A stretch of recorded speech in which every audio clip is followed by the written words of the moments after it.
솔로몬 이후에 이스라엘은 남유다와 북이스라엘로 갈라지게 되는데요. 북이스라엘 역사상 가장 강력한 국가를 세운 때는 오므리와 아합으로 이어지는 오므리 왕조 시대입니다. 신기한 것은 이 오므리 왕조 시대가 북이스라엘 역사상 강력한 나라를 세웠지만 성서학자들에 의해서 가장 악한 왕들로 평가받는 사람들이 바로 이 오므리와 아합이라는 것입니다.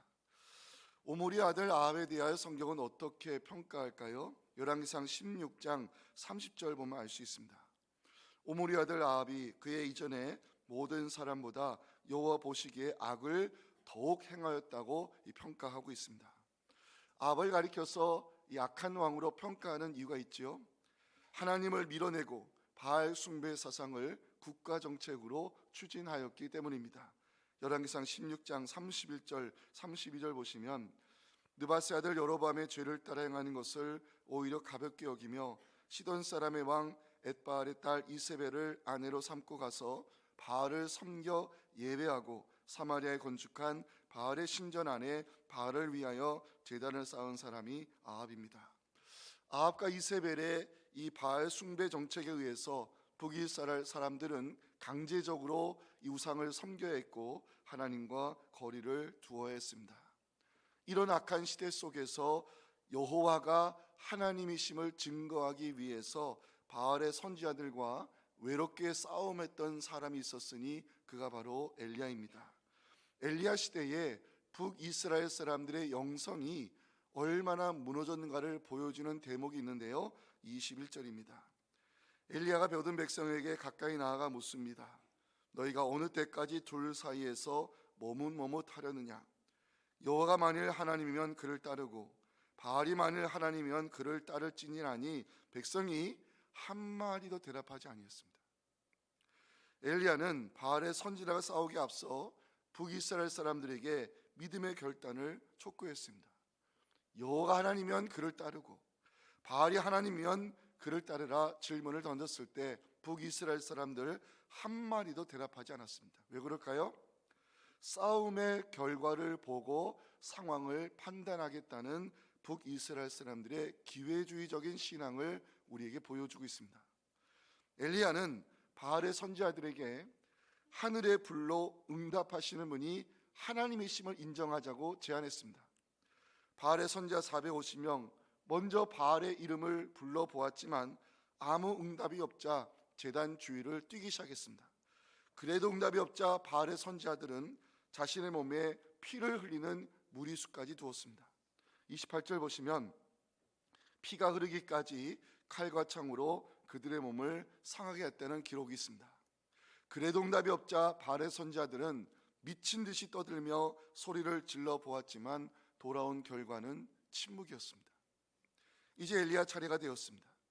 엘리야가 먼저 한 일은 무너진 여호와의 제단을 수축하는 일이었습니다. 이게 굉장히 중요한 말씀입니다. 30절을 우리 한번 같이 읽겠습니다. 시작. 엘리야가 모든 백성을 향하여 이르되 그가 무너진 여호와의 제단을 수축하는 일을 엘리야가 가장 먼저 했습니다. 무너진 제단을 다시 수축한 엘리야는 돌을 쌓고 나무를 버리고 희생 제물을 올려놓은 뒤 사람들에게 물을 갖다 부으라 명령했습니다. 33절 34절 보시면 또 나무를 버리고 송아지의 각을 떠서 나무 위에 놓고 이르되 통 넷에 물을 채우다가 번제물과 나무 위에 부으라고 또 이르되 다시 그리하여 그 다시 그리하니 또 이르되 세 번째로 그리하라 하여 세 번째도 그리했습니다. 물이 제단을 흐르고 도랑에도 가득 차게 됐을 때 드디어 선지자 엘리야가 기도를 시작합니다. 엘리야가 무슨 기도를 드렸을까요? 36절 보시면 저녁 소재 들을 때 이르러 선지자 엘리야가 나아가서 기도를 시작합니다. 아브라함과 이삭과 이스라엘 하나님 여호와여, 주께서 이스라엘 중에서 하나님이신 것과 내가 주의 종인 것과 내가 주의 말씀대로 이 모든 일을 행하는 것을 오늘 알게 하옵소서. 엘리야는 나의 기도에 하나님께서 응답해 달라고 부르짖었습니다. 그 이유가 뭘까요? 37절이 오늘 본문에서 가장 중요한 말씀입니다. 우리 37절을 큰 소리로 읽겠습니다. 시작. 여호와여 내게 응답하옵소서. 내게 응답하옵소서. 이 백성에게 주 여호와는 하나님이신 것과 주는 그들의 마음을 되돌이키심을 알게 하옵소서 하매, 결론부터 말씀드리면 하나님은 엘리야의 기도를 들으시고 응답의 불을 내려주셨습니다.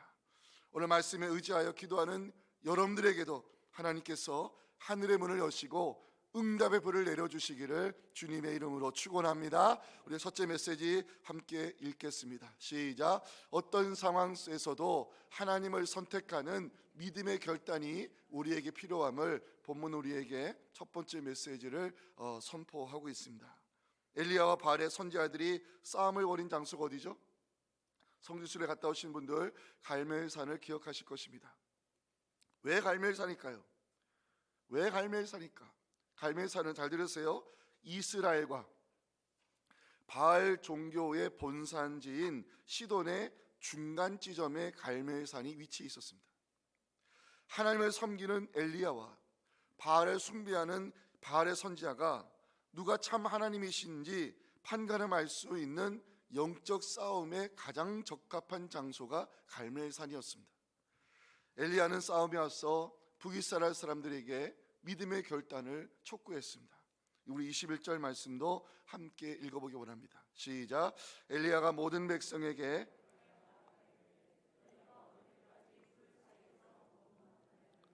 여호와가 만일 하나님이면 그를 따르고 바알이 만일 하나님이면 그를 따를지니라니 백성이 말 한마디도 대답하지 아니하는지라. 여기 머뭇거리다는 단어가 나오죠. 히브리어로 두 개의 나뭇가지 사이에서 절뚝거리다, 이런 의미입니다. 두 나뭇가지 사이에서 절뚝거리다, 이게 히브리어로 머뭇거리다라는 의미인데, 두 개의 나뭇가지는 뭘 상징할까요? 두 개의 나뭇가지는 북이스라엘 사람들이 하나님과 바알 사이에 양다리를 거치고 있는 혼합주의 신앙을 보여주는 단어입니다. 절뚝거리다는 뭘 상징할까요? 바알 숭배 사상으로 위태로운 북이스라엘의 영적인 현실을 보여주는 것이 절뚝거리다, 이 단어입니다. 북이스라엘 사람들, 왜 엘리야의 질문에 한마디도 대답하지 아니했을까요? 기회주의 때문입니다. 엘리야와 바알 선지자와의 싸움의 결과를 보고 상황에 판단하겠다는 기회주의 신앙 때문입니다. 북이스라엘 사람들 왜 대답하지 않았을까? 또 하나의 이유는 관심이 없었기 때문입니다. 누가 참 하나님이신지 북이스라엘 사람들에게는 관심사가 아니었습니다. 누가 하나님으로 판명이 나든 북이스라엘 사람들에게 최대의 관심사는 풍요와 번영을 가져다주는 신만 남으면 되는 것입니다. 궁금한 것은 왜 북이스라엘 사람들이 하나님을 밀어내고 바알을 숭배했을까입니다. 가나안 지역은 농경문화 지대이기 때문에 날씨를 주관하는 신이 가장 중요한 신으로 여겨지는 환경을 가지고 있었습니다. 바알은 지상에 비를 내려주는 폭풍의 신으로, 천둥과 번개의 신으로 불리면서 기근과 가뭄, 생명과 죽음, 풍요와 번영을 주관하는 신으로 숭배되고 있었습니다. 바알 신이 매력적인 이유는 농사에 있어서 중요한 비를 내려주므로 우리에게 풍요와 번영을 가져다주는 신으로 사람들이 믿었기 때문입니다. 북이스라엘 사람들에게 있어 관심은 하나님이 아니라 풍요와 번영이었습니다. 엘리야가 믿음의 결단을 촉구해도 대답하지 아니한 이유가 여기에 있습니다. 누가 하나님이 됐든 자신들에게 중요한 것은 잘 먹고 잘 사는 일이 가장 중요한 관심사였던 것입니다. 21절에 나오는 어느 때까지 둘 사이에서 머뭇머듯 하려느냐, 여호와가 만일 하나님이면 그를 따르고 바알이 만일 하나님이면 그를 따르라는 이 구절을 묵상하면서 여호수아 24장 14절 15절에 나오는 이 여호수아의 믿음의 결단을 다시 한번 읽게 되었습니다. 여러분들의 목소리로 읽어주시면 좋겠습니다. 시작. 그러므로 이제는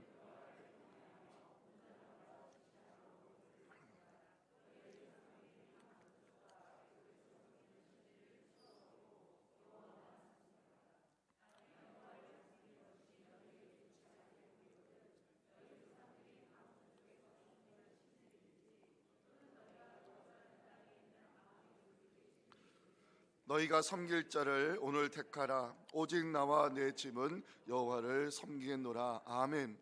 여호수아가 이스라엘 백성에게 믿음의 결단을 촉구했을 때 그들이 뭐라고 대답했을까요? 여호수아 24장 16절을 우리 모두의 신앙 고백으로 함께 읽기 원합니다. 시작. 백성이 대답하여 이르되 우리가 결단코 여호와를 버리고 다른 신들을 섬기기를 하지 아니하오리니. 아멘. 사랑하는 우리 성도 여러분, 어떤 상황에서도 하나님만을 섬기겠다는 믿음의 결단을 가지고 새해를 시작하시기 바랍니다. 하나님께서 그 믿음을 기뻐하시고 도우심을 구하는 여러분들에게 하늘의 문을 여시고 응답의 불을 내려주시기를 간절히 소망합니다. 신의 능력을 빌어서 풍요롭게 살려고 하는 것은 기독교를 바알 종교로 변질시키는 행위입니다. 우리의 기도가 응답되기를 바라는 마음이 단지 풍요와 번영에 있다면 우리는 하나님의 이름으로 바알을 섬기는 이 시대의 우상 숭배자가 될 수 있는 것입니다. 우상 숭배, 다른 것이 아니라 내가 원하는 신의 허상을 만들어 섬기는 것이 우상 숭배입니다. 잘 먹고 잘 살기 위해, 풍요롭고 안정된 삶을 살기 위해 하나님을 찾는 행위는, 이것이 바로 하나님을 바알로 숭배하는 우상 숭배자의 행위인 것입니다. 저는 기도합니다. 여러분들의 기도를 통해 하나님의 하나님 되심이 드러나기를 간절히 소망합니다. 모든 것을 아시는 하나님께서 여러분들의 필요를 채워주실 줄 믿으시기 바랍니다. 우리가 미처 구하지 못한 것까지도 응답해 주실 하나님을 여러분들이 믿으시면서 나는 올해 오직 하나님만을 나의 하나님으로 섬기며 살겠다는 믿음의 결단을 가지고 살아가는 여러분들에게 우리 하나님께서 미처 구하지 못한 것까지도 다 채워주시는 하나님의 놀라운 은혜가 우리 기도 가운데 임하기를 주님의 이름으로 축원합니다. 자, 두 번째 메시지 함께 읽겠습니다. 시작. 우리의 기도가 하나님의 하나님 되심을 증거하는 거룩한 도구가 되어야 한다는 것입니다. 자, 바알의 선지자들의 기도 행태를 연구해 보면 한마디로 요란스럽다 이렇게 말할 수밖에 없어요. 26절 보실까요? 그들이 받은 송아지를 가져다가 잡고 아침부터 낮까지 바알의 이름을 부르기 시작합니다. 바알이여 우리에게 응답하소서 하나 아무 소리도 없고 아무 응답하는 자도 없으므로 그들이 그 쌓은 제단 주위에서 뛰놀더라. 바알의 선지자들 아마 자신감을 가지고 시작했을 거예요. 왜?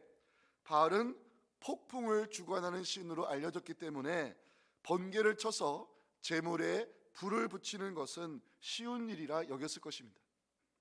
하지만 바알의 이름을 불러도 아무 응답이 없자 바알의 선지자들은 제단 주위를 뛰기 시작합니다.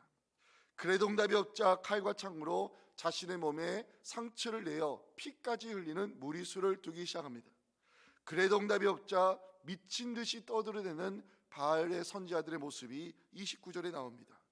이같이 하여 정오가 지났고 그들이 미친 듯이 떠들어 저녁 소재 들을 때까지 이르렀으나 아무 소리도 없고 응답하는 자나 돌아보는 자가 아무도 없었습니다. 아무 소리도 없고 여기에 히브리어 부정사가 들어가 있어요.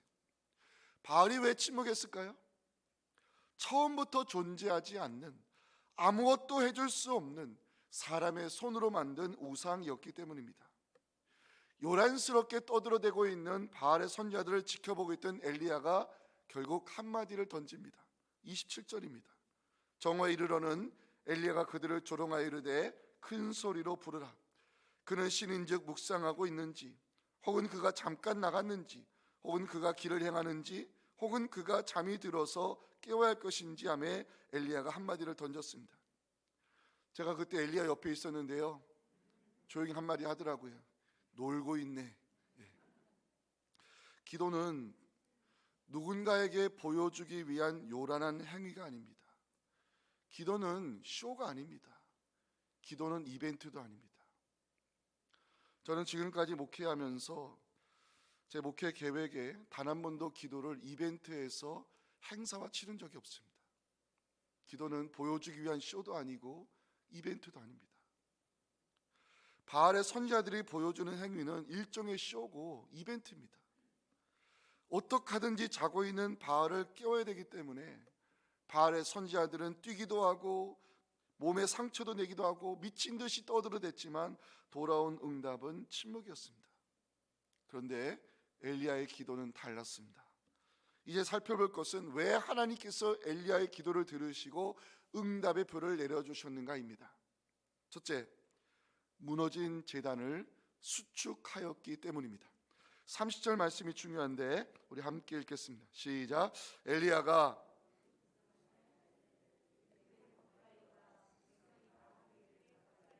그가 무너진 여호와의 제단을 수축했습니다. 30절 밑줄 그어주세요. 마지막에 그가 무너진 여호와의 제단을 수축하되,